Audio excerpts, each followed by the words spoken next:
Hi guys, in this video, I'll be showing you how to get elite wild cards.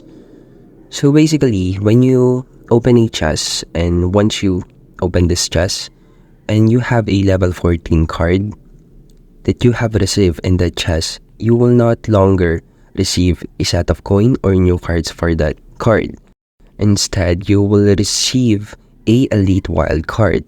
This is only available for every level 14 card that you have. So the new reward is the elite wild card, which is converted depending on the card's rarity. So for example, a common card will receive a 1-to-1 exchange, while legendary cards will give you 1,500 elite cards. Again, one common card is 1 elite wild card, one rare card is 5 elite wild card, one epic card is 20 elite wild cards, one legendary card is 1,500 elite wild cards, and one champion card is 4,000 elite wild cards.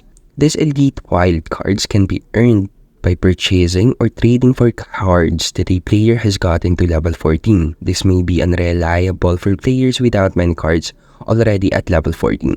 So buying that standard wild cards in the season shop, which is here, when it is only available, you can see them here in the season shop.